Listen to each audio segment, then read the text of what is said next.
Do you ever blame yourself for your son's death? I do blame myself for the accident.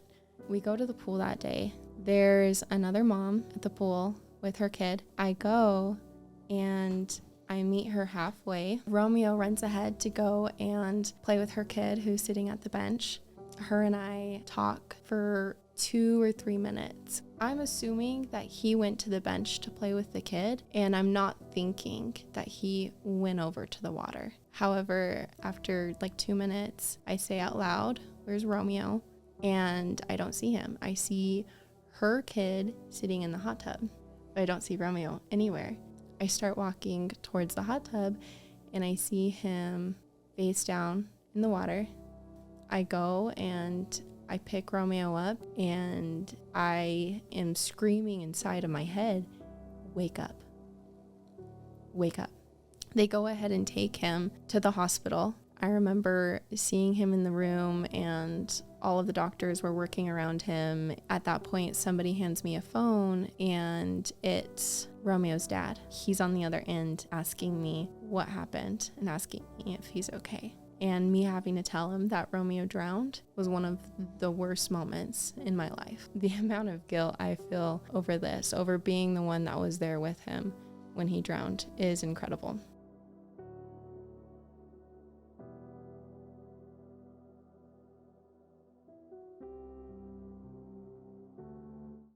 This is an interview with Brie Osha. During this podcast, Brie shares a story from 2022 where she took her son to the pool and he would proceed to drown on her watch. This podcast is emotional, it's raw, it's real. You can feel Brie's pain as she describes this experience. Over 3,000 people, about 3,500 people a year die from drowning, and 1 in 4 are children. This is one of the leading causes of death among infants. And she talks about some of these studies. She talks about ways to prevent that. And she's become a huge advocate for the Children's Safety Network and being able to prevent these things from ever happening, as this is most parents' worst nightmare. Welcome to the Rollercoaster Podcast. Strap in, and thank you for being here. Brie Osha, welcome to the Rollercoaster Podcast. Hi, thanks for having me on. I'm excited to have you. I saw your story through a friend, close friend of mine, Jimmy Rex, his podcast, and I was really inspired by it. So I'm happy that we get to be here today and allow you to reshare that story with the world. Thank you. I appreciate that. I'm a little nervous, by the way. Why is that? You shouldn't be. Just a little nervous. Yeah, you're. I thought you did an amazing job on his episode. I listened to the whole thing, and You did? I didn't know you listened to the whole thing. yeah, you seemed really comfortable, and it seemed very natural for you. So I actually expected you were going to say you'd been on lots of podcasts, but you've only been on a few. I've only been on a few, and I still get just as nervous every single time, but I like it. I enjoy it. So. Yeah. Well, I appreciate you being here. I'm assuming that when you go through what you've been through, sometimes people start to box you in to that story as who you are and attach that to your identity. I don't think that's fair, though. Right. I don't think that's right. So, before we box you into this story, like, who are you really at your core?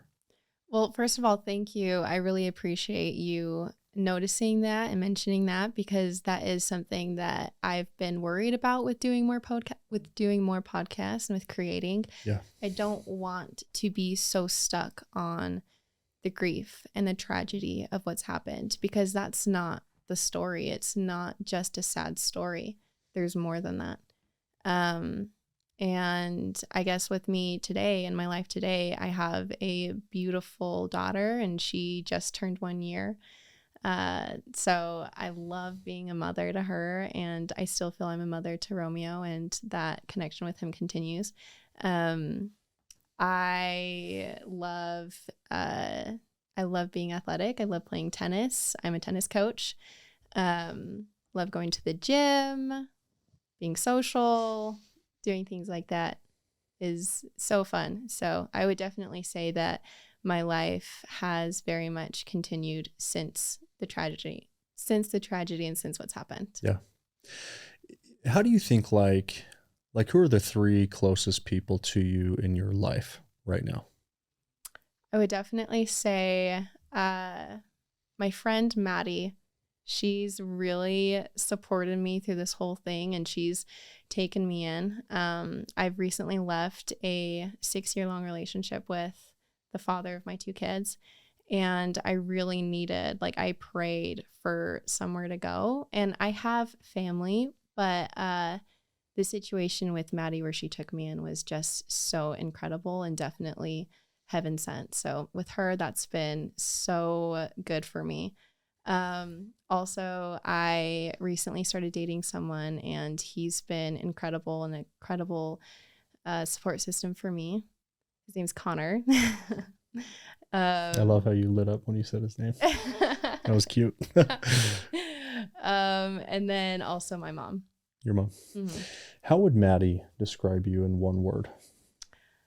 Oh, Maddie, she would probably describe me as, can I do 2 words? Sure. Naive and sweet. Naive and sweet. Yes. I like that. I can feel that. Like, I can feel that with you. Really? Just in a few minutes of being together. How would Connor describe you in one word? He would describe me as empowered. Love that. Mm-hmm. And what about your mom? She would probably call me strong.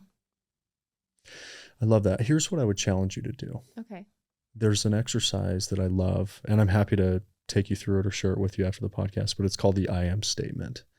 So it's actually writing out exactly who it is that you are.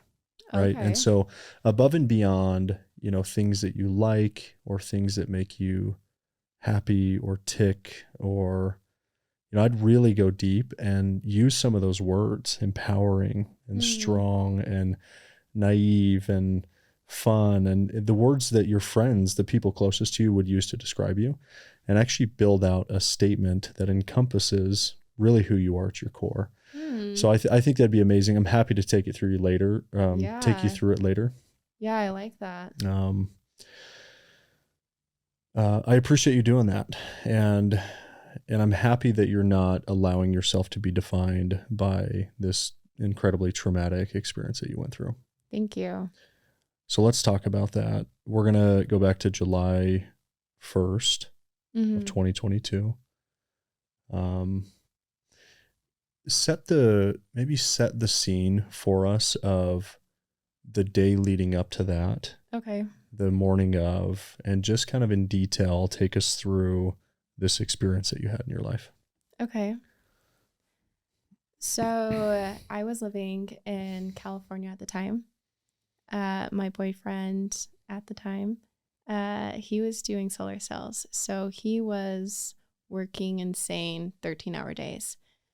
It was just me and Romeo to ourselves all day, and it was a lot of fun. We would make the most out of our life. I mean, we were living pretty broke, I'll be honest, away from family and friends. I didn't have a car at this point.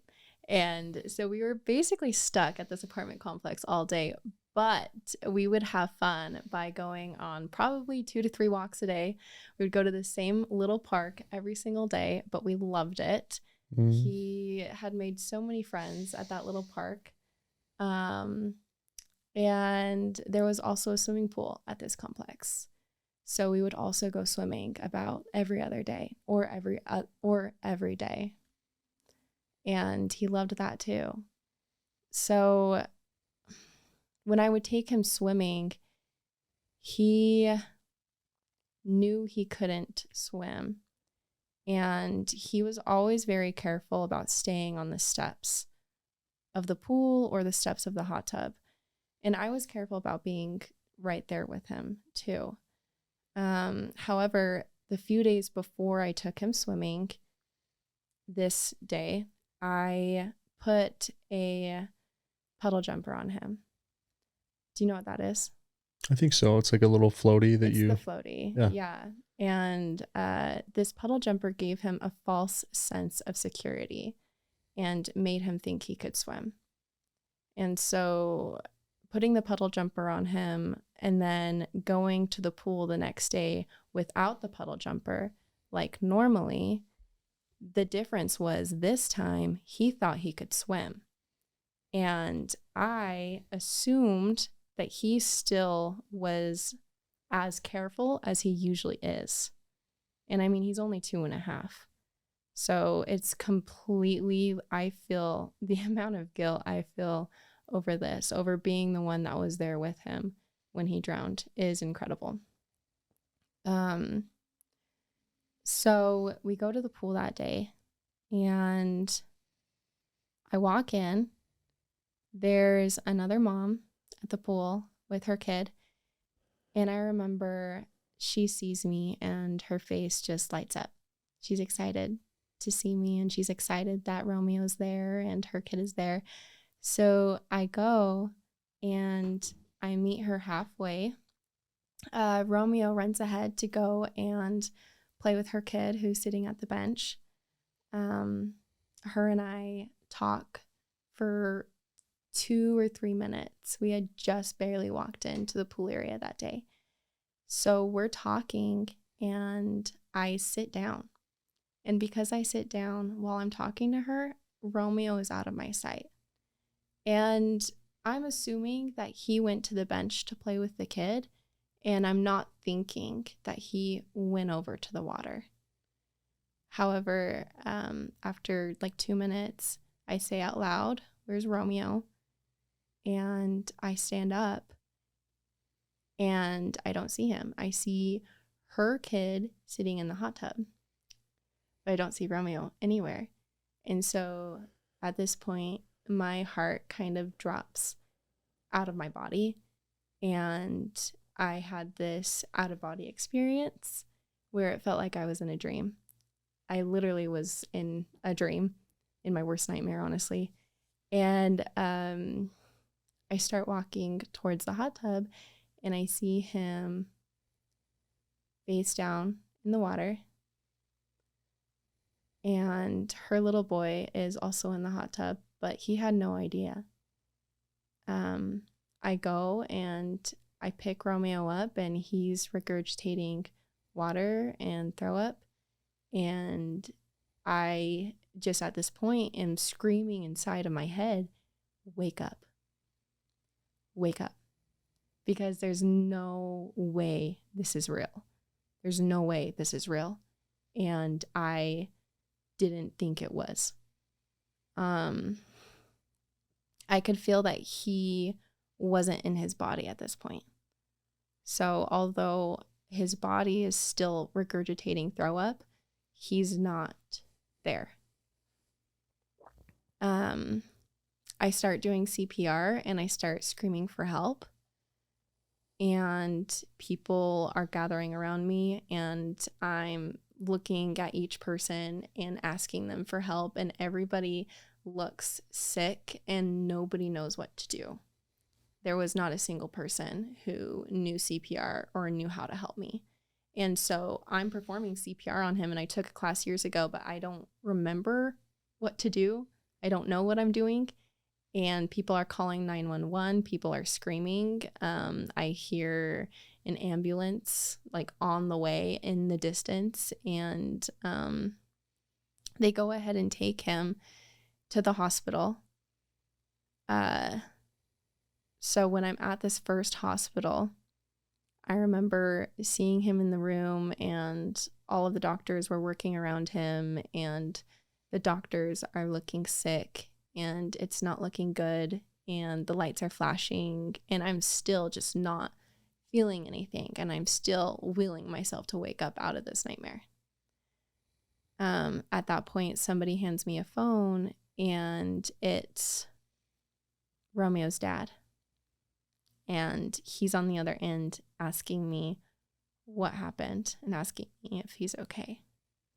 And me having to tell him that Romeo drowned was one of the worst moments in my life. And hearing his reaction on the other end was one of the worst sounds I've ever heard in my life.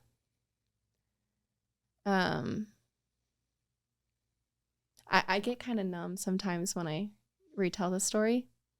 So that's probably why I'm feeling a little bit withdrawn from it right now.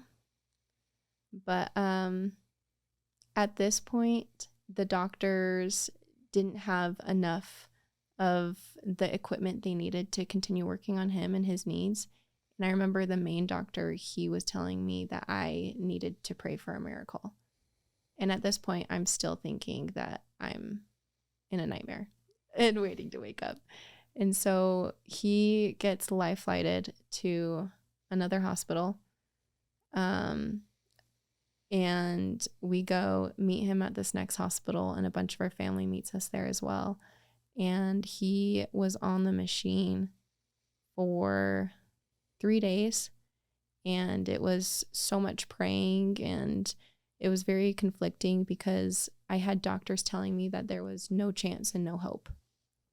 Yet I also had other people, family and friends, telling me not to listen to the doctors and to keep praying for a miracle. And people were sending me articles of miracles and articles of children who have drowned that have come back full recovery. So at this point, it was just me praying to God, and trying to figure out for myself what the hell was going on and what to do. And so I did a lot of that. I did a lot of praying, and I did a lot of self-reflecting. And honestly, every time I tuned in to him getting better and him making a recovery, it just hit a wall. And I knew he wasn't going to. And I knew, like, even if there was a miracle and he could come back, he would not come back and be my same little boy. And I honestly did not know if I wanted that life for him either. And so at that point, I felt like I had gotten enough signs from, honestly, Romeo and from God that he wanted to continue moving on in his new way of life. Yeah. And so we decided to turn off the machines and to let him go. And we let him go on July 4th. And so a big symbol for us is the fireworks.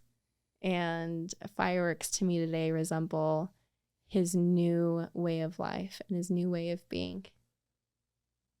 Describe the experience of having to, essentially pull the plug, right? Like, you stated that you had gotten to a place where you felt like you knew it was the right thing to do, but you're still watching your son take his last breath, right? So what's that like for you and for his dad?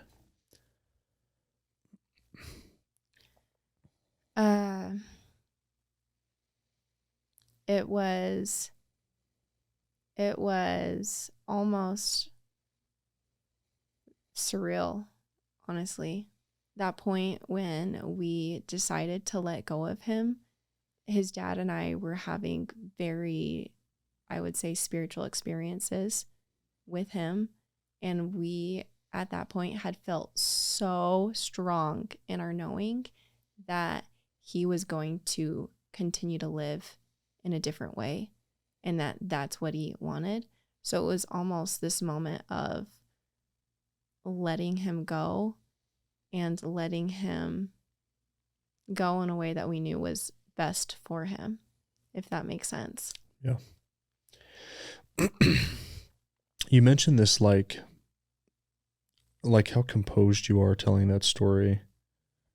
You use the word numb. Right. Like, where do you think that comes from? I feel very I'm glad we're talking about this, because some people see me talk about Romeo and talk about the accident and what's happened. And honestly, if I can feel the emotions of it, I'm always so grateful. But for the most part, I feel pretty removed from it. Yeah. And I would say that's because my body is, and I've done research into trying to figure out why I feel like this. Yeah. I feel like my body is trying to protect me from feeling the grief all the way. Because if I were to feel it all the way, I really don't know if I could handle it. And so sometimes I get little windows of it and it's incredibly painful. But I feel like in my day-to-day, the amount that I feel of it is enough for me to continue and to choose to be happy. And I feel like I understand the situation. I don't think I'm in denial of it, but I also understand that choosing to be happy and choosing to continue forward through the grief is not the same as moving on from it. Yeah. You mentioned God. When you said God, I felt some reluctance. Yeah. Talk to me about that. Like, did you feel like, do you feel like God or a higher power was orchestrating everything there? And like, how does he come into play in this equation in your mind? So with my belief system, I definitely believe in the higher power. And I sometimes just have a hard time describing the name for that higher power. Okay. So I try to pick and choose where and when and what to say. I honestly prefer to call it the universe.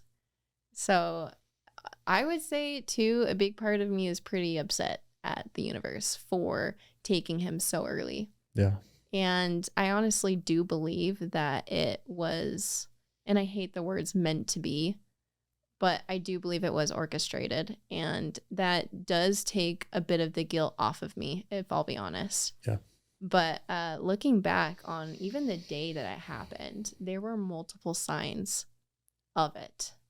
Not signs that he would drown necessarily, but signs of him kind of telling me goodbye. Like what? So this one's my favorite. Is one of my last memories with him. And I love this memory. It's one of my favorite ones. We're cuddling in bed and he is looking up at me with his ginormous brown eyes. And he brings his hand to my face and he says, for the first time ever, I've never heard him say this. He goes, "Mama, am I your angel?" And I remember laughing and telling him, "Yeah, you're my angel." And then he just gave me the biggest hug and laughed. And looking back, I'm like, oh my gosh, that's literally my last clear memory with that kid. And he's basically telling me that he's my angel. And today he is my angel.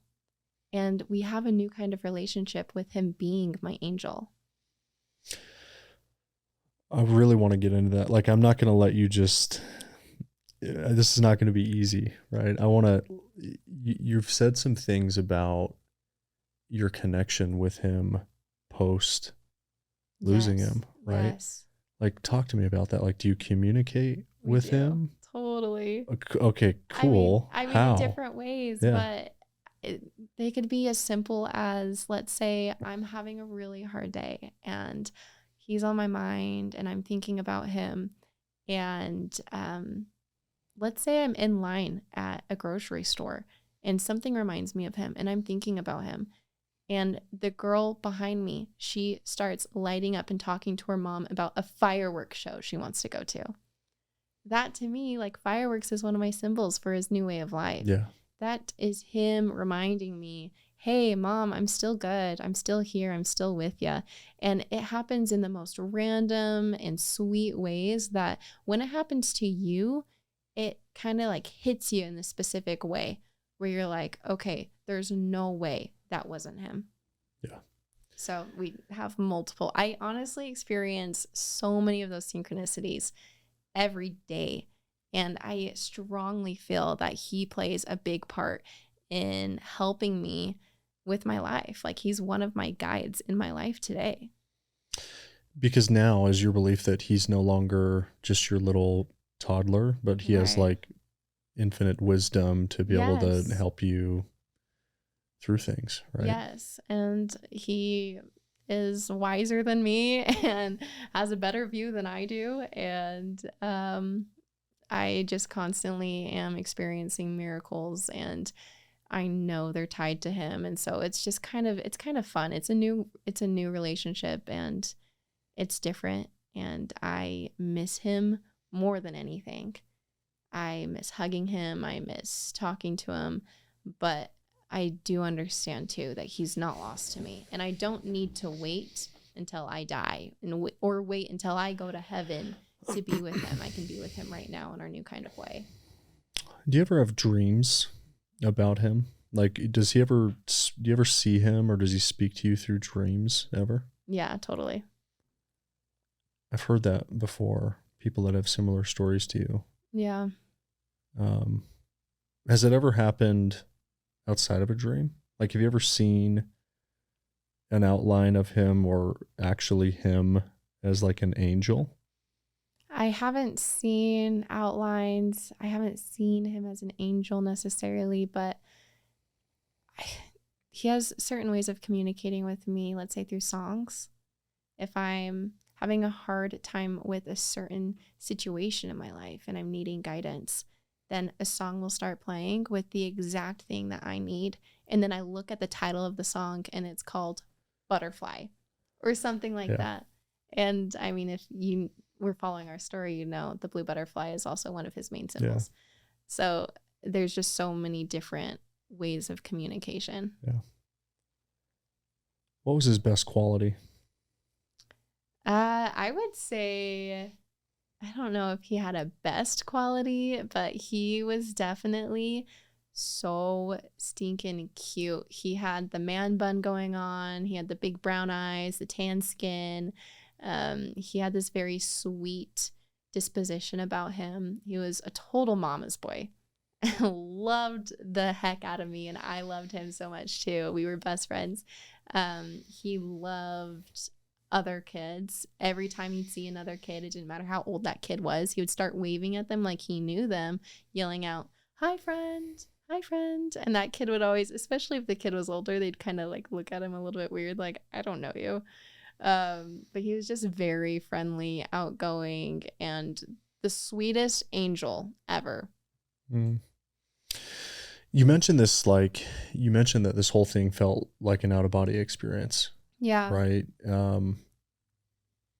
I've had similar experiences before. And there are times where I'm like, this all can't be what we think it is. Yeah. Like, maybe it's a simulation. Maybe it's Oh, so we're getting into that kind of talk. Maybe it's like Twilight Zone right. kind of stuff. Like, yeah. As you look back at that experience, do you ever have those sort of thoughts? Definitely. And I've had those thoughts for a while, I'll be honest. Like, tell me more. I would say this situation and the accident almost makes me fall more out of the Matrix way of thinking of paying bills and working your whole life, and the way things are going, the way people are living is all there is. There's no way. Like, I literally lost the person who was the most important person to me in my whole life. Like, no, this is not all there is. There's so much more. And you have to believe there's so much more than this. Yeah. And it's a lot cooler, I think, than anybody can even dream up. Yeah.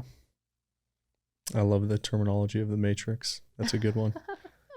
People, Andrew Tate's made that famous, right? And he's a pretty polarizing person, but yeah, I think a lot of his takes around that is right. Right. I'm curious about your out-of-body experience, if you don't mind. So, yeah. So I've had I'll separate them into two categories, right? Like, one is through different modalities, if you will, like holotropic breath work. I've gotten really into this modality. Yeah. Almost every time I do that, and I'm meeting with my coach Jen tonight to do that. I have out-of-body experiences. That is so cool. Yeah. Is it almost like where you're viewing your body? Yeah. Wow. Yeah, watching third person, like Yes. from different angles, myself do a thing, right? Especially just through breath work, right? You're not taking any kind of. Yeah, and you can get there, I think, on psilocybin and other drugs as well. Definitely can. Well, let's call them medicines for sake of, being politically correct to my woo-woo friends out there. Right. But yeah, so there's sort of like those modalities where you can very much have out-of-body experiences, but I've had a couple in my life. So one was the near death of my wife. She was essentially pronounced dead. It was a pregnancy related issue. This was 2 years ago. Oh my gosh. And then fought and lived. But like the few days where I was certain she was going to pass away, specifically the moment I found out what happened, I was in New York City. She was in Arizona at our home. Okay. Definitely had out of body experience, like, flipping through those kind of stages of grief instantly, tunnel vision, like thought it was a dream, like just like you described, like this is not me. This can't be me. This is not real. Yes. So, I mean, I think those are very real things. I think the danger zone in the simulation theory is when the simulation becomes dark and really hard. The simulation would suggest that it's just easy to move on. And I think a lot of people that go really deep into the simulation theory, when they get really depressed and hard things happen in the simulation, they just off themselves. They take themselves out because they're like, this is just a simulation. It's just a game. Matter. It's just a game. I'll get another life or something will happen, right? So yeah, that is the problem. And even if this is a game, you respect this game. Got to respect the game. Yes. That's a good point. So I'm sure this affected you in a lot of ways. I want to talk about those. One of them was probably your relationship. It sounds like your person for 6 years that you had 2 children with, you're no longer with, right? So how did your relationship evolve or that dynamic change after Romeo passed? I'll be honest, we were struggling a little bit before he passed as well. And this kind of goes into some of the signs I was getting before that something would happen. I remember standing in the living room and I was looking at, his name is Caden. I was looking at Caden and I was looking at my son Romeo, and I had this overwhelming feeling that this was a few months before the accident, this was the last stretch of us being a family of 3. And I had assumed, and it was this overwhelming feeling, almost like this, like I could feel the presence of an older version of me kind of looking into a memory. Yeah. And I assumed that meant that Caden and I would separate, but I didn't think something would happen to my son. So yeah, things were hard before, and after Romeo passed, it just highlighted all of the problems that we were already having. And we both grieved in very different ways, where he turned to work, and he was already working before. Yeah. But this time when he turned to work, he turned into a total robot, and he was hardly there anymore.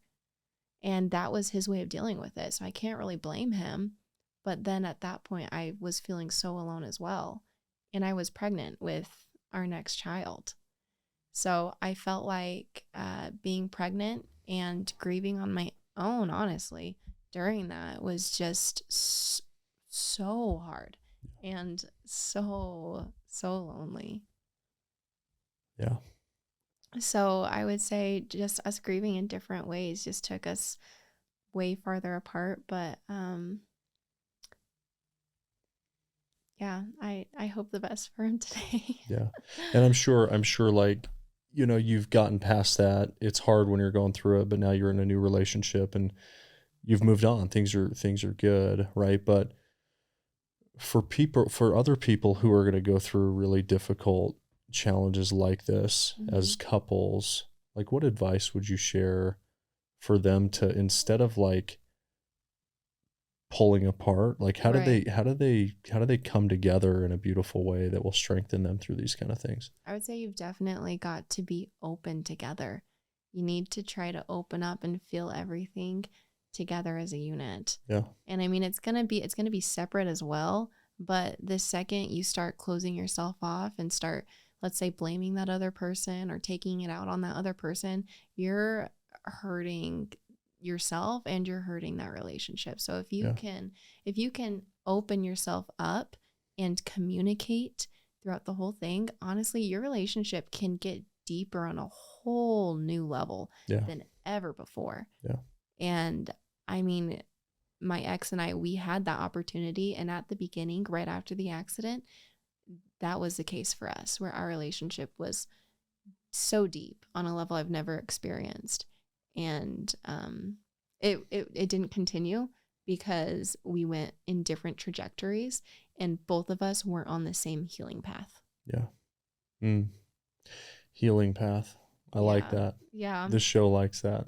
We talk a lot about healing paths. Okay. I just had well, I'm big on that. Taryn and Jeremy Nevis on the show yesterday, and Taryn runs a women's program called Gentle Warrior. I've heard of Gentle Warrior. Yeah.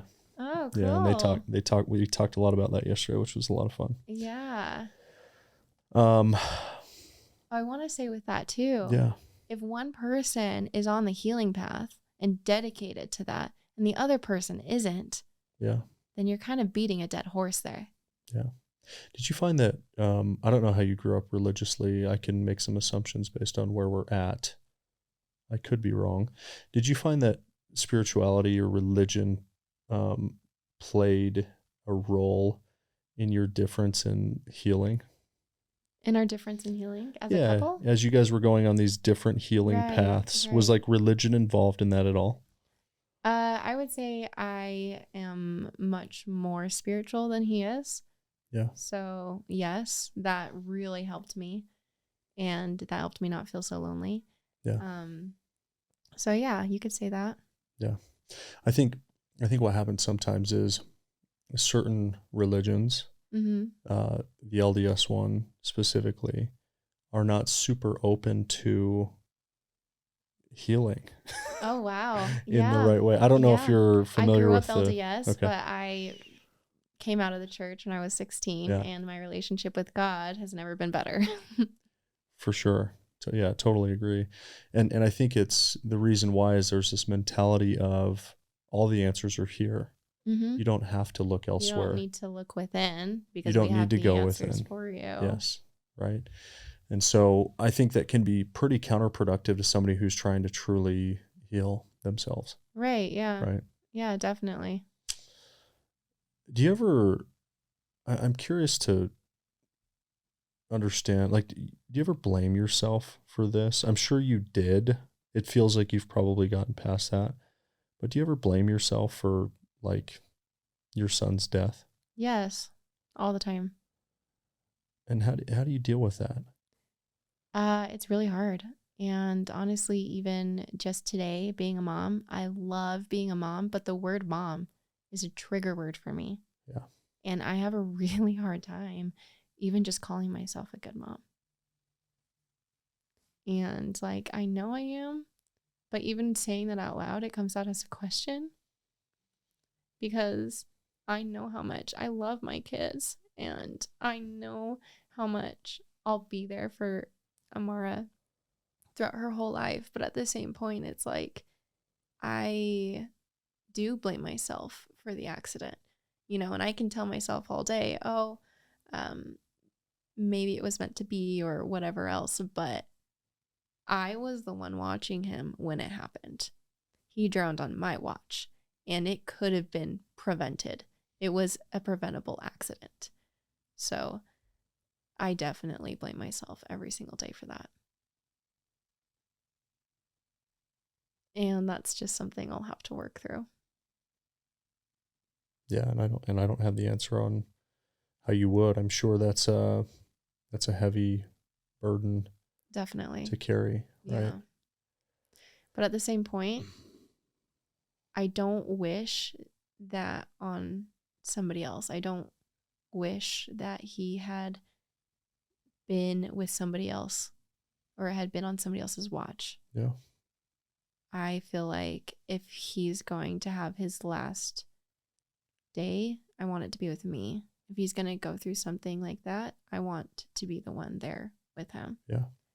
So I'm at the same time glad it was me. Thank you to our sponsors over at Bucked Up. I love this company. I love their products, their apparel, and their supplements. Recently, they dropped the mother of all pre-workouts, Mother Bucker. This is not for the faint of heart. This will make you want to claw your face off. So don't get stuck in traffic when you're headed to the gym. I love these guys. I love this company, and I love their products. They are clearly the best tasting pre-workout on the entire market, and they're number one for a reason. Bucked Up is my favorite workout brand, hands down. And they also have my favorite apparel for working out and just for daily life. It's Lululemon-like quality, but for a fraction of the price that's affordable. So head over to their site, buckedup.com, where you can check it out. And for 20% off their entire site, use the code TylerHall20. How much research have you done on drowning since the accident? A lot. And like what have you found as part of that research? I'm glad we're talking about that. I have found alarmingly that drowning is the number one cause of death for children under 4. And it's actually incredibly common. It's the number one cause of death for children under 4. It's a fast and silent killer. It takes only under 30 seconds for your child to drown. And it's silent.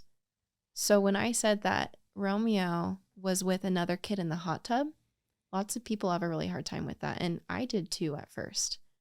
But doing more research, it's really hard to detect if a person is drowning. So that kid had no idea. And it's not his fault whatsoever. Yeah. So going along with that, I'm trying to raise awareness on people who choose to put puddle jumpers on their kids or floaties. You need to be aware that your kid thinks they can actually float. They think that they can float in the water now because of that floaty. It's giving them a false sense of security.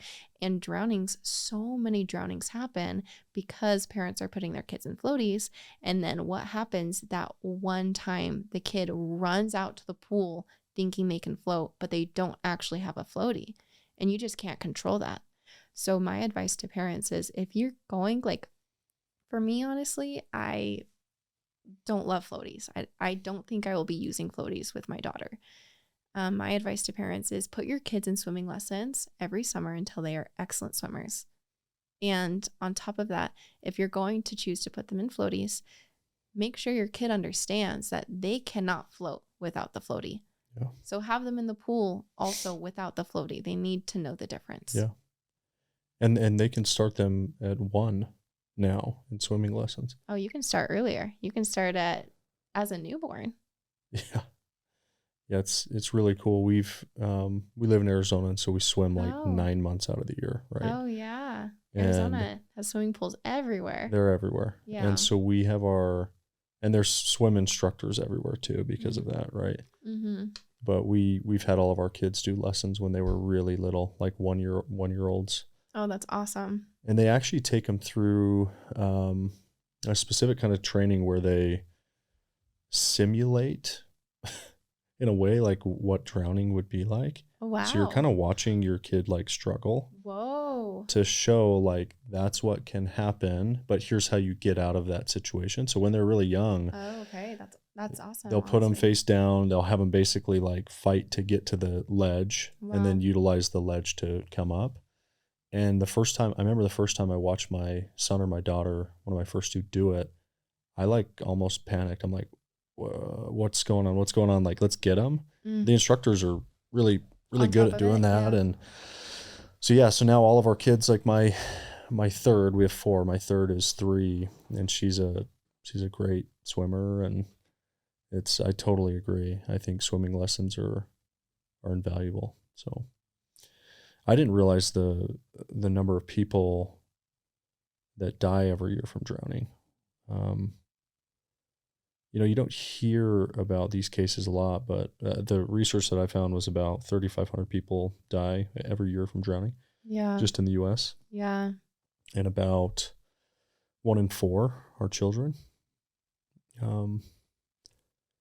Is my understanding. So yeah, well, I mean, it's hard because even with bath time, right? Like, it's so easy to just leave your kid in the bath for 30 seconds, for a minute, for 2 minutes. Somebody's at the door, something's cooking, whatever it is. yeah, But you can't do that. And I mean, there's even cases of kids drowning in puddles. They're walking on the sidewalk, they trip, they fall in a puddle, and it's the seconds that it takes them to inhale the water from the puddle out of shock that they drown.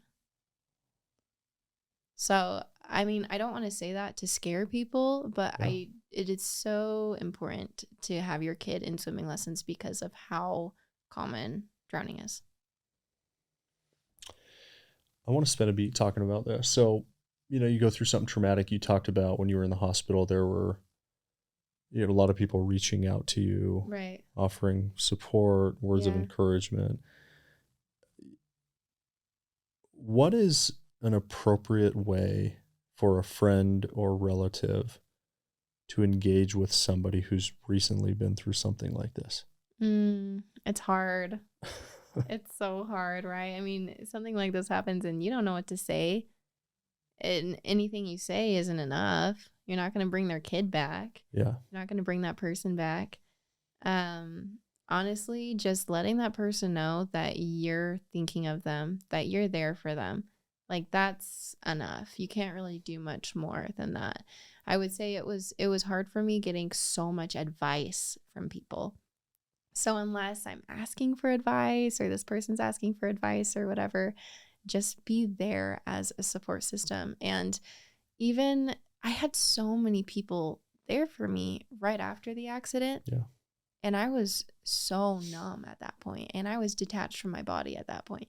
So when the feelings and the realizations of what happened actually started kicking in was like a year later. And at this point, I'm looking around and I'm like, where are my people at? Like, I'm about to have a whole panic attack. So I would say too, check in with that person like on a regular basis. Yeah. It doesn't have to be every day, but every few months, just be like, hey, thinking about you. That also just means the world. Yeah. That's great.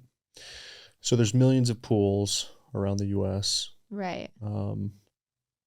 There's probably millions, literally, of opportunities daily where children could drown. And, we've even had close calls, nothing too crazy, right? But like the latch on our gate to our pool broke at some point, and like we saw our daughter in there who couldn't swim and like panicked, obviously. Right, yeah.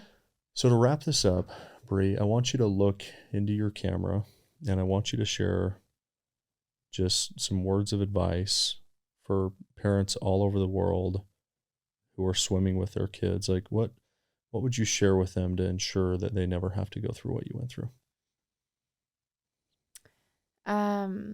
Look into this camera right here. Yeah. Okay. I would say again that you need to be aware that drowning is the leading cause of death for children under 4. It is fast. It is silent. You're not going to see it. And it takes under 30 seconds for your kid to drown. So if your kid is ever near a body of water, you need to have eyes on them the whole time. You don't have time to check your phone. You don't have time to look around or to eat food or whatever it is. You need to be alert.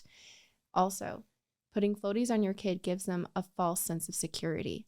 So if you're going to choose to use floaties, then you need to be aware that anytime your kid doesn't have floaties, they're going to think they can swim, and they're going to run in that water thinking they can swim. So put your kid in swimming lessons every year until they are excellent swimmers. Well said, Brie. It was an honor you. to have you on the show. Thank you for the opportunity. I really appreciate that. You're welcome. That's a wrap. Awesome.